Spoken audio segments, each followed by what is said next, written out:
We got Chase Glasser of Spartans Illustrated on to talk about the Jonathan Smith era. What will be different schematically from the Mel Tucker era? Also, what does Aidan Chiles bring to the table? But first, we need to talk about this sorry basketball team and the absolutely pathetic start they're on. You are Locked On Spartans, your daily podcast on the Michigan State Spartans, part of the Locked On Podcast Network, your team every day.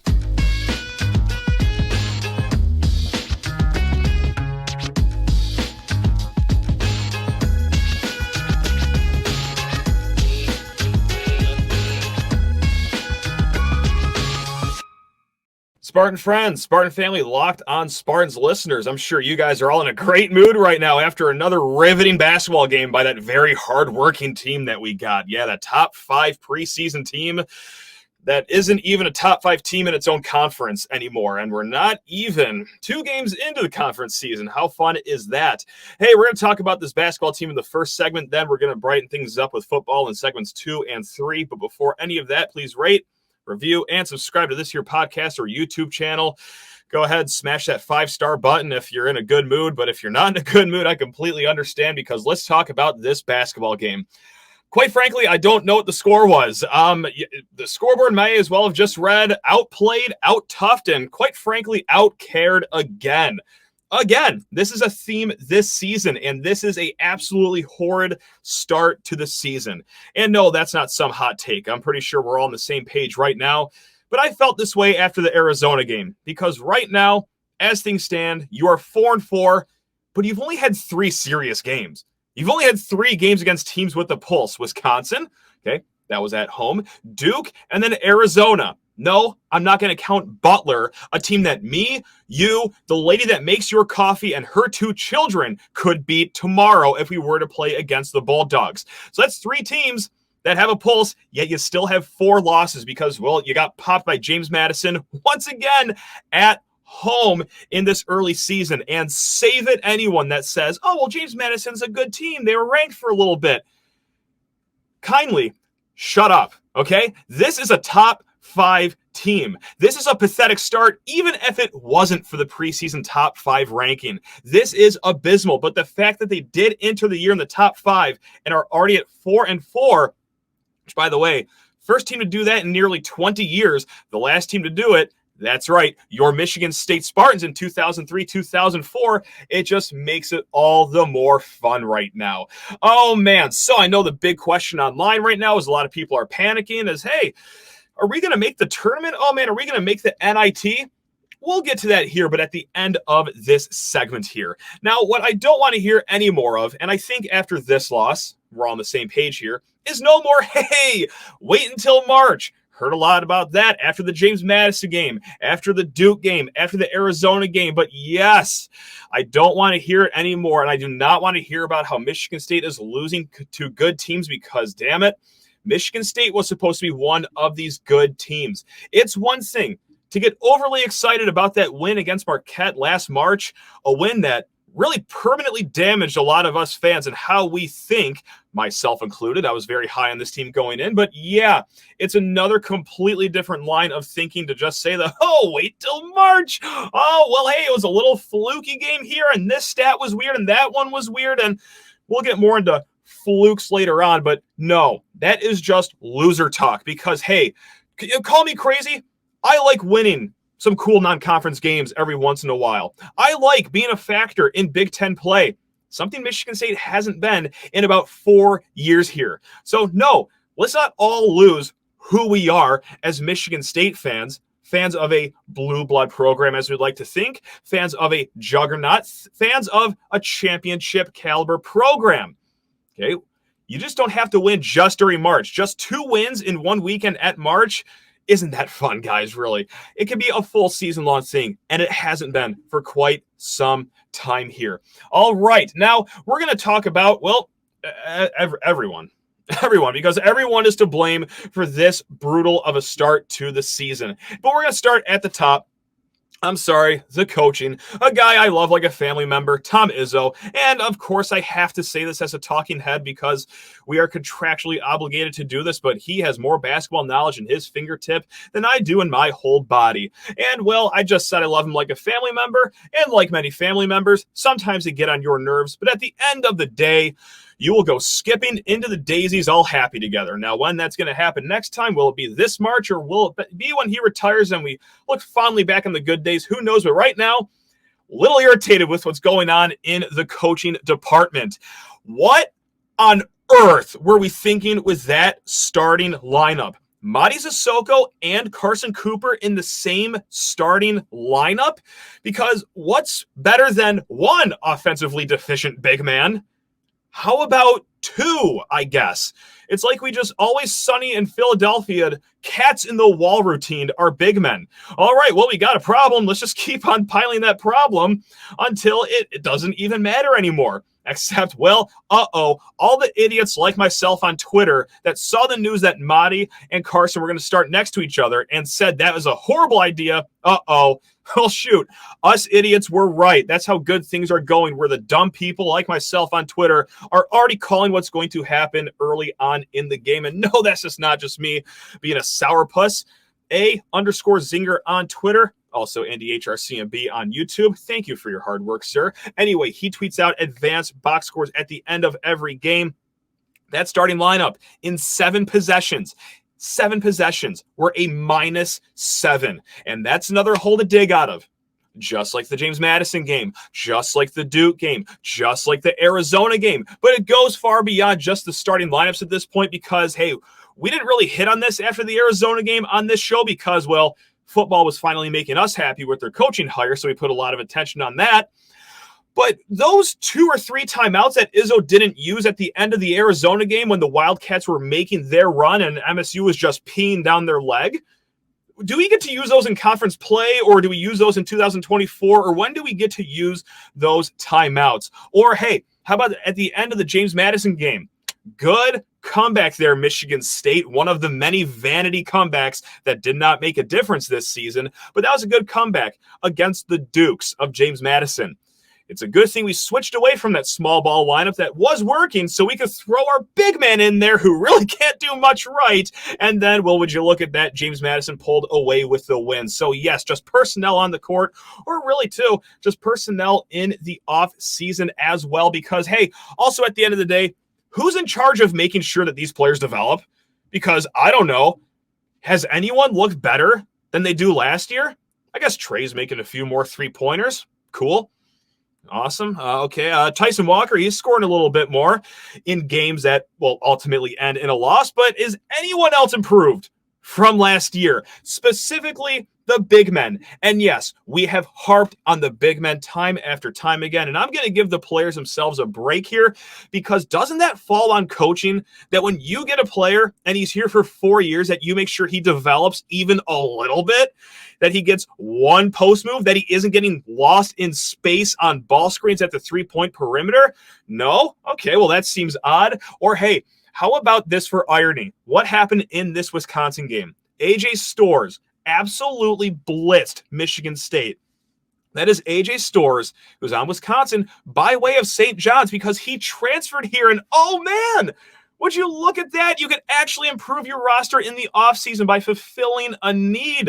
And of course, that's not the only time this year Michigan State has been popped by a transfer. How about the San Diego State transfer against Arizona? How about this? All of James Madison, that whole team just absolutely blitzing you. But no, of course, we're going to ride with our guys. And hand up, I get some things wrong on this show, and I overly romanticize the idea of, yeah, you know what? Screw transfers. Stick with your guys. That's how you get top flight recruiting classes, all right? Because you can sell to those people that, hey, you know what? I'm not going to kick you out the door. I'm not going to replace you with a transfer, so come here to Michigan State.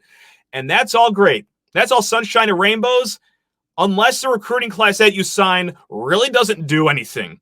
Jeremy Fears, nice player. Cohen Carr, yeah, he's kind of fun. you don't got anything else so far this year. So, hey, maybe we do dig into the transfer portal and start making some people unhappy because, hey, at the end of the day, it's not about friendship and doing kumbaya. It's about winning games in East Lansing. So let's talk about the game itself here. Wisconsin, okay, you know what? Sure, a little fluky. I guess they outshot themselves. They shot about 42% from three, where on the season, not only do they not shoot a lot of three-pointers, but they don't shoot it well. Sure, yeah, I guess you could just chalk that up as a fluke, but who cares? Because do you know what's not a fluke? Michigan State's three-point shooting is not a fluke. The slow starts, they are not a fluke. Guys routinely not showing up to start games or, hey, in some cases for the whole entire game, that's not a fluke either. Let's just check in on our two friends that entered the NBA draft. They wanted to test the waters, and oh man, they didn't get invited to the combine, and how slighted did they feel. Started the game, a combined 3 of 8 shooting, 3 turnovers, and 1 rebound. Nice work, guys. Thank you for getting us in another hole. And then once again, can't close out a nice little second half comeback, well, because it's too little too late. But hey, cool flexing, AJ Hoggard, as you make a layup to cut the lead down to 8 points. A lead that is so bad, largely because of you. You ever want to show that fire in the first half? Or no, do we only reserve that for early buckets in the second half when we're down a dozen points? Very nice work, once again, by a senior leader. And that's maybe why I don't feel so bad getting a little into the players. Yes, these are hardworking student athletes, great representatives. They play under a lot of pressure here. But what was one of the calling cards going into the season is how old and experienced this team was. They have 3 guys that are 23 years old. Okay, most college kids are in their second year in the workforce by the age of 23 years old. They have a 4th guy who we just mentioned in Jaden Akins that was in the NBA test waters. Any of them want to show up and actually start playing like right off the bat or play a full 40 minutes? So let's talk about more of the players here, because after the game, Izzo said, quote, "We're not tough enough, and that's on me." Look, we just put a pile of blame on Tom Izzo, the great Hall of Fame head coach. I will not let him put the toughness of this team on his shoulders, though. It is not on Tom Izzo that this team is not tough. This man has been openly begging for a leader on this team for 4 years. Ever since Cassius Winston and Xavier Tillman left Breslin Center, he has been in front of media saying, I don't got a leader. I need someone to step up. Really need a leader. Someone's got to assert themselves. It has been absolutely crickets from the players for who's going to step up and be that leader. And to have that with a team with 3 23-year-olds and another guy that's so experienced as a junior that he thinks he can go to the NBA, that is inexcusable on the players' part. All right, and now it's another loss. And hey, it's a team that was dealt with early adversity after the James Madison game, but nope, again, you don't have leaders on this team. At the first sign of adversity, they fold like a lawn chair you would buy from the dollar store, and here we are just 4-4, 500, and guess what? You're going to be underdogs at Nebraska this week. You got to win that game, or you go to 4-5 because, well, the game after that against top 10 Baylor in Detroit, and you've already proven this year that it really doesn't matter where these games are going to be played because, well, you've gotten run out the gym at Breslin twice already. So what is going to make the difference at Little Caesars Arena? Now, let's circle back to the question of, hey, will this team make the tournament? Oh, will they make the NIT? Does anyone on the team care, you think? I'm not trying to, stoke some flames or being, Mr. Shock Jock over here, but seriously, when you watch that game today, on Tuesday, when Wisconsin hit that three-pointer to go into halftime with the lead, erasing all the efforts Michigan State just did, when Trey Holloman hit that three-pointer while Carson Cooper was getting fouled to even have a shred of hope of a comeback, and yes, it was called back later, but that's not the point, no one reacted to anything. I'm not sure if more than 3 people on this team care, quite frankly. So will this team make the tournament? I don't know. Should we care? I'm not sure if anyone on the team does, quite frankly. I get it. They work hard. Yeah, they probably care a little bit, but until I see it on the court, I'm not going to sit here and say, like, oh, they're working hard. Oh, this is tough. This must be really hard on the... I don't know if it's hard on these guys. They haven't shown it. I don't see anyone getting in anyone's face. I don't see anyone blowing up after a blown defensive assignment, of which there were many on Tuesday night. So, no, a tournament, yeah, I'll be bummed. You guys will be bummed, but should we really get hung up on it? if no one's going to care on this team. And maybe that's what hurts the most, though, is that I could deal with it a little more, like if they cared, if this team showed fire night in and night out. I could deal with it if, they worked on the roster in the offseason, or I could deal with it if they just gave themselves a chance to start games. But nope, 8 games into the season, you get the same thing every single night almost. You get slow starts. You get lackadaisical leadership, if there is any at all, and you get too little, too late of a comeback in the second half. That's all it is. So, yeah, this is a pretty horrible start to the season.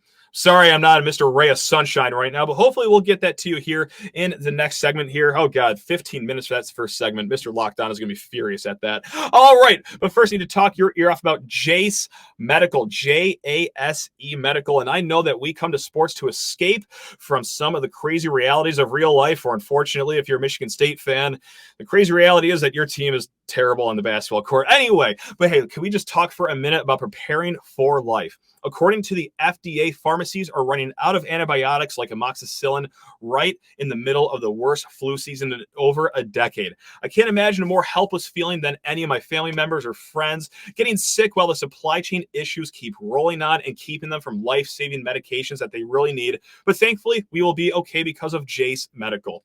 The Jase case is a pack of 5 different antibiotics to treat a long list of bacterial illnesses, including UTIs, respiratory infections, sinusitis, skin infections, among others. This stuff could happen to any of us. Visit jasemedical.com and complete your physician encounter.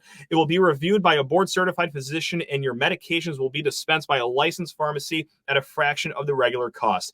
It's never been more important to be prepared than today, so what are you waiting for, gang? Go to jasemedical.com and use promo code LOCKEDON. That's all one word for $20 off your order at jasemedical.com. Also, you want to be the MVP of this holiday season? TeamTicker.com is where to get the greatest sign for your man cave, your kitchen, your garage, your bathroom. If you want to hook it up in your car, I'm sure it's not safe whatsoever, but it'd look really cool, I'm sure. These are the best signs to have in your collection, and there are a lot of things to love about Team Ticker. First of all, just what it is. It's not just a countdown to game day clock, all right? They show stats, schedules, AP polls, weather reports for upcoming games. Also, sweet Gruff Sparty design. They also have a classic MSU helmet logo design. And what I think is really cool, this is a new company, guys. Not a lot of State fans have a Team Ticker sign in their life. So not only is it going to impress, but it's going to wow them even further because of just how rare it is to have one right now. Again, new company, great guys to work with, and, well, they're so great they want to save you money as well this holiday season. Use promo code LOCKEDON, that's all one word, to receive $50 off of your first purchase. Again, gang, TeamTicker.com. Use promo code LOCKEDON, all one word, to receive $50 off this holiday season at TeamTicker.com. Folks, here he is. It has been far too long since we have had the one, the only Chase Glasser of Spartans Illustrated on this program. Now, Chase, we've had you on throughout the season, and oh boy, not the most upbeat, positive talk. Well, for plenty of reasons. It wasn't the season all of us Spartan fans want to see. But hey, we just talked about this roughly 27 seconds ago before recording that.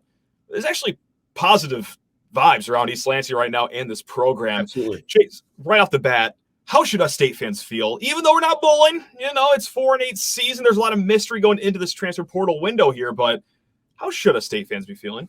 I think you should be feeling great. I really think you should be feeling great, being happy. I think MSU absolutely aced this hire. I really strongly, that was the one. I mean, the highest compliment I can give you is that as a Michigan fan, alum, that's the guy I didn't want you to hire. Right. And there we go. You got somebody who is an offensive-minded coach who has a history of program building at a school that isn't necessarily the biggest brand in the state. That's used to being kind of an underdog, and he did a really, really good job there. It's somebody who's going to have a lot of staff continuity, a lot of firm identity, and somebody who's young. And got a lot of juice right now. I think it's a fantastic hire. I think it's something that may take a little bit to get off the ground just because of the state of the new Big Ten and some of the roster particularities. But I think it's a great hire and somebody who's going to do just fine. Yeah, that's where a lot of people are all over the board with is what does year one hold? Because on one hand, the schedule by definition is like gettable. Oh, Like we yeah, talked about it on for yesterday's sure. show that Mhm. 6-6 is well within reason. And then hey, if you throw in an Aidan Chiles, for example, and of course you got to surround him with a moderate to good offensive line first before we Sure. start talking about bumping up the record. But hey, this is a kid that is very talented. And there's a lot of us state fans, myself included, that wake up every morning this week smiling, knowing that, hey, Aidan Chiles, it is heavily rumored that he could be following Jonathan Smith here to East Lansing. So, Chase, have you been able to watch a lot of Aidan Chiles film? And if so, what are you seeing here from the Oregon State freshman quarterback? Yeah, so I have. If and when he will commit, we'll have a piece up kind of breaking down the film that we have on him. Someone's certainly worth getting excited over. Dual threat guy. He can hurt you on the ground and through the air. Showed some really good touch, pretty good ball placement. I think there's always going to be for a young quarterback. I think he was 17 when the season started this past year. There will be a big jump as far as reading defenses and just trying to understand the game. That's where coming with someone who you'd think would have some sort of offensive continuity will help him. He doesn't have to learn a whole new system. But somebody whose athleticism jumps off the page when you watch what he's able to do. Strong arm, able to keep his eyes downfield, make 3-level throws. I'm impressed with him. He's a bit raw. He's young. That's to be expected. But I think certainly a higher ceiling than anybody remaining in Michigan State's quarterback room, and somebody who I think would be able to immediately come in and make a positive difference. Players make plays, and you're going to need to have somebody who's a difference maker on the team, especially early on in the tenure when you probably don't have the positional depth that you want, when you don't necessarily have the full retinue of position players, of skill players. Just when you're early in the tenure, the players that you have may not necessarily be the people that fit your system just right, because you're taking over a roster and trying to fill it out with the guys that you want. To be able to have someone who can account for success kind of by himself and be able to be as much of a game breaker as you're able to have, that's really helpful. And like you said, you're going to have to get try to retain as many skilled guys as you can. Certainly the offensive line, that's going to be a big question. But he is athletic enough where it's kind of like baseball. You talk about WAR and wins above replacement, Right. And how many expected points added can somebody account for. You want to have somebody who is as scoreable as possible in that regard. And I think that Chiles, with his athleticism and some of the things that he's shown, will be someone who's definitely a plus. So.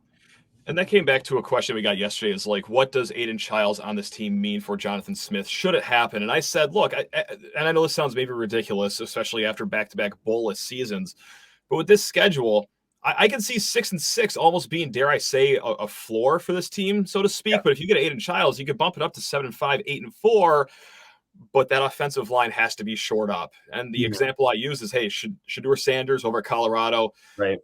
Brilliant player, very talented. He has all the gifts and tools in the world, except that does not mean a thing if you have 5 guys looking like me playing on that offensive line and they are just getting mauled the entire game. But I've talked a lot about my offensive line issues. Right. There's one other position group on offense that not just for Michigan State has seen a mass exodus, but around the country. Mm-hmm. I don't think there's a position group that has more players hop into the portal than wide receiver in Michigan State. Of course, Tyler Henry, Jerron Glover, and Christian Fitzpatrick. How big of an issue is that the receivers are leaving? Or is that a thing where you look at it and you're like, well, hey, Chiles is good enough to make any receiver good, and or just like I said, there are plenty of receivers to go fishing for in the portal. Is this a deep concern or not really? I mean, no, you don't want to be disparaging, but do any of those guys bring something that you would not be able to find in the portal? Possibly. I mean, Tyrell Henry shown good hands at times and some plus speed. Jerron Glover's done a few good things as well. It's not to say that they wouldn't be valuable and you wouldn't like to have them, but I do think they'd probably be replaceable as far as being able to get someone out of the portal. And I think you'd probably be able to do that more easily if you're Jonathan Smith than if you're Mel Tucker. Because you remember last summer, Michigan State kind of struck out on a number of wide receivers that they were pursuing. And I would not expect that to be the case, especially somebody with West Coast roots and a little bit of a recruiting base there. I think he would be able to get people to fill in those gaps if the people currently in the portal don't come back, which is not necessarily a foregone conclusion. And you wrote a really good piece for Spartans Illustrated, as you always do. Go subscribe to his work, Spartans Illustrated, about, kind of the pitfalls of what happened with the last staff and then also what we could look forward to with this next staff. But before we get into that, Chase, I'm so sorry. I hate to do this. I got to send you to the bench because I need to talk to people's ears off about FanDuel Sports, the #1 sportsbook in America. And gang, as the weather gets colder and the NFL season gets older, the NFL offers stay white hot on FanDuel. Because right now, new customers can get $150 in bonus bets with any winning $5 money line bet. That's right. That is $150 if your team wins. You don't need to lay the points. You don't even need to worry about the spread. Just look at the menu of games if you're a new customer. Pick a team you like, and hey, $5 can turn into $150 just like that. And if you've been thinking about joining FanDuel, there is no better time to get in on the action. The app is super easy to use. There's a wide range of betting options, including spreads, over-unders, player props, my personal favorite, first-time touchdown score, and then, of course, the world-famous same-game parlays. So what are you waiting for? Get in on the action at FanDuel. Visit FanDuel.com/lockedon and kick off the NFL season with us. It's FanDuel, official partner of the NFL. And let's drag the only Chase Glasser, Spartans Illustrated, back into the mix here. And we're not going to, floor anyone with this. But, the last staff had some issues. They had some downfalls in their time here, Chase. We know a lot of those. But when it comes to this next staff and the way they structure an offense, because at the time of recording right now, we can't really talk about a defense. There's no defensive coordinator hire. I'm sure they'll make one by the time the game kicks off against Florida Atlantic next August. But, hey, let's talk about offense. Is there any glaring difference that you see being an upgrade from the last staff to the next one? And yes, everyone, I understand that bar is incredibly low. But Chase, what do you got for us? Yeah, I think the first thing is that you're going to have an identity. If I gun your head right now, what was the identity of Michigan State the last 3 years?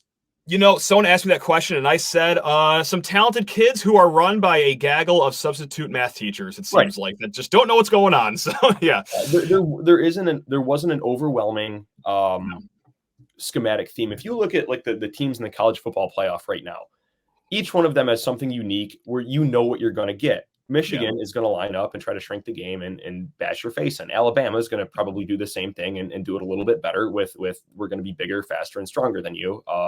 Washington, they're going to spread, they're going to shred. And Texas, they're going to have great interior D linemen. And they're going to try to stress you in a number of different ways with post-snap reads. Michigan State just lacked an overall offensive ethos. And I think the first article I wrote for Spartans Illustrated was about the Battle of Prokhorovka, which was part of the Battle of Kursk, where it's like, of course, you had the German high command invaded Russia and everything, and as part of that in 1943, they tried to pinch off the Russians at a place called Kursk, and in doing so, they eschewed every Clausewitzian principle of military combat, where if you're invading, you want to have a 3-to-1 advantage, things like that, and said, well, we've got these super shiny new weapons. We've got the best tanks. We have really cool planes, and that'll make up for it. And it didn't, because you can't cheat the game. You can't, and you can bring in guys like Nate Carter, are super talented, and Jaden Reed, and guys like obviously Kenneth Walker, very talented people. But you can't just roll the ball out there with a couple shiny objects and win without having an overall effective offensive ethos. Like, yes, LSU came in with overwhelming firepower and won a national title in 2019. They did that also with a really good offensive design by Joe Brady, right? It's if you look at kind of the signature plays from some of the biggest wins of the Mel Tucker era, it's Jaden Reed just straight up beating Dax Hill on a 4th and 5 on a fade with no play action, no design, just my guys better than your guys. And there's a lot of examples of Kenneth Walker doing that, both in that game and elsewhere. There's, I think, Jalen Naylor mossed a guy against Penn State. It's individual players making great plays, which can work, but you don't have the consistent talent advantage at Michigan State to do that on a consistent basis, and that was borne out. With Smith coming in, I love their run game. Offensive line coach, I've watched a couple of his clinics, and the way that they design their run game, it's a lot of times it's an 11-on-11 run game. If you have a guy like Aidan Chiles, that's super helpful. Auburn with Peyton Thorne, bringing in a running quarterback. That was kind of their big wrinkle to beat Alabama, and they were a 4th and 31 away from doing that. Like no kidding, right? It's having an 11-on-11 run game that's so huge. A lot of misdirection, options, a lot of traps, and making the defense wrong. It's not good enough to just line up and execute and be correct in your assignments, because if they have better players, if they fit it better than you do, you can be correct in the way that you execute a play, and the defense can still make you wrong. The best offenses make the defense wrong on every play. And there's a lot of different ways to do that, whether with it's post-snap reads or putting players in unique positions that are kind of a rock, paper, scissors win. You're going to see a lot more of that. The transition cost of that is it's probably going to look pretty ugly at a few times in the first couple of years, where people don't do it quite right. There's breakdowns in communication. People aren't playing assignment football, and sometimes you don't have players that are shaped the way you want them to be to run the offense you're trying to run. But you will have an overwhelming identity. He's an offensive guy. They run the ball extremely well. Everywhere that he's been, I've been impressed with the level of defense they played. The first time, I think, for a lot of people that Oregon State under Smith got on the map was when they wound up. It was a losing effort. They lost to USC in 22, I think 17-7. But that was an offense that nobody was touching, and they lined up, and I believe it was in Corvallis, and they just kind of shut them down. Through a lot of really, really good complex coverage, changing coverages post snap, disguising blitzes, all these things that cause a lot of confusion, where you need that to succeed in today's game, to slow down some of these high powered offenses. And Smith's teams, they're fundamentally sound. And that's the most important thing. It does come down to it. I've watched great defensive coordinators that have really good defensive designs. And it just doesn't work because their guys can't tackle, and that whole thing. It's Iowa will line up and they will run cover 1, cover 2, and cover 3. Yeah. And most of it's cover 2, but they don't miss tackles, and they play very physical. And that's with guys who aren't the most highly rated, highly sought after guys, but they have an ethos, they fit it, and they carry out their assignments really well. You're going to see a lot more of that with Smith. I'm excited from a Michigan State perspective about what lies ahead. I think that he is the best option to have. He's not, there was a lot of Urban Meyer discourse, and just to touch on that for a minute, you were going to get him for maybe 3 or 4 years if he even wanted to coach. And sure, then you assume you have some sort of succession plan in place, but it might not work out that way, and people get better jobs, and it's hard to guarantee that. You have someone who you got, I believe, a 7-year contract. Yep. Yeah, that's what you're going to need. It's somebody who give them time to build a program, not someone who's trying to go out with a swan song after not coaching for a number of years. It's just the vibes, everything. If you look at Alan Haller, I know he's taken a lot of arrows, but he's crushed it with hockey. I mean, Michigan State hockey, I believe, as of the time of recording, they're the best team in the Big Ten, which is, in my opinion, the best college hockey conference in the country. Oh, yeah. So the biggest brands. And that's in his 2nd year. That's no small feat.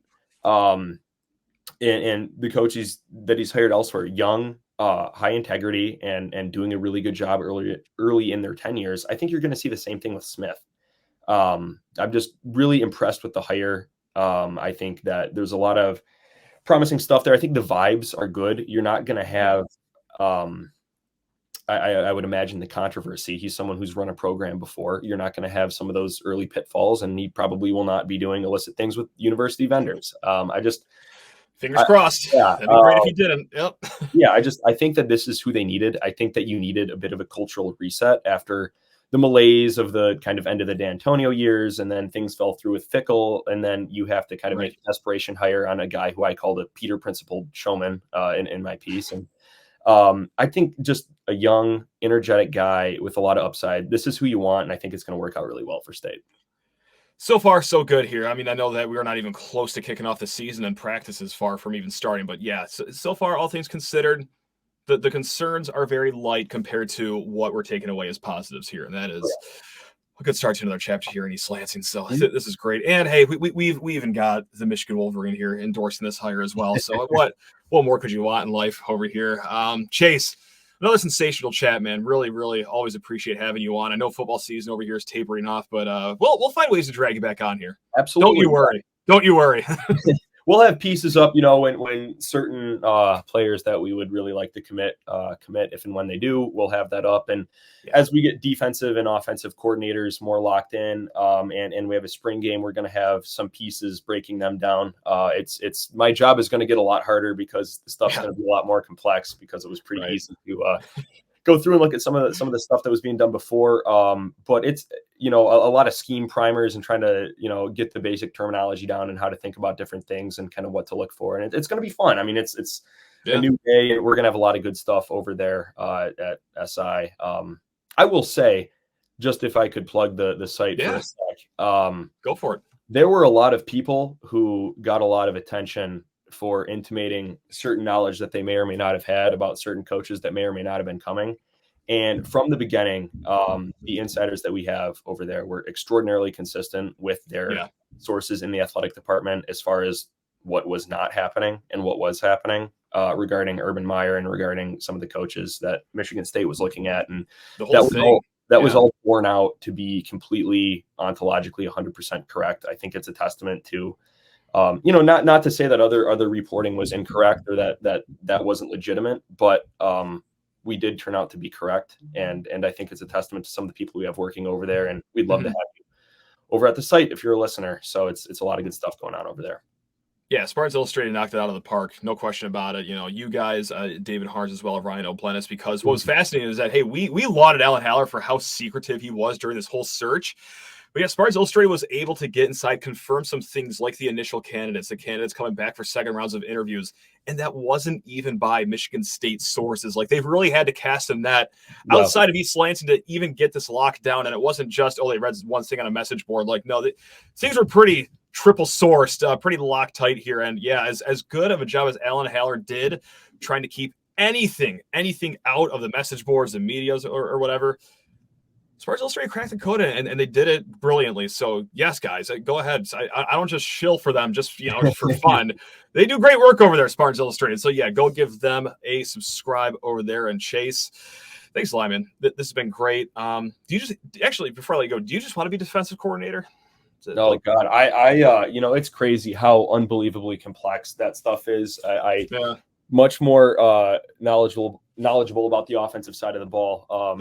Trying to break down coverages is just if you go and look at my piece, I had a couple tweets embedded in there, and it is Cody Alexander on Twitter. I think he runs a blog called The Art of X, and he's some sort of defensive backs coach somewhere, and it's just it never fails to amaze me how unbelievably complex the defenses are, and just when you're watching a game to appreciate so many responsibilities and the eye discipline that people have. It's so much more dynamic and complex than what you're going to see on a video game, or just it's right. It's why football is the thinking man's war game, and it's why it engenders a lot of military history nerds like myself that also love the schematic part of it. But it's such an unbelievably complex game. It's such a great game, and I think that State's got a coach that recognizes that he's not going to cheat the game, and I think we're all going to be better for it. So that's what I'm talking about. There we go. Well, folks, until next time, we're going to be back tomorrow and then the day after that, because we do this 5 days a week here at Locked on Spartans, your team in green and white. Until next time, love you all. Go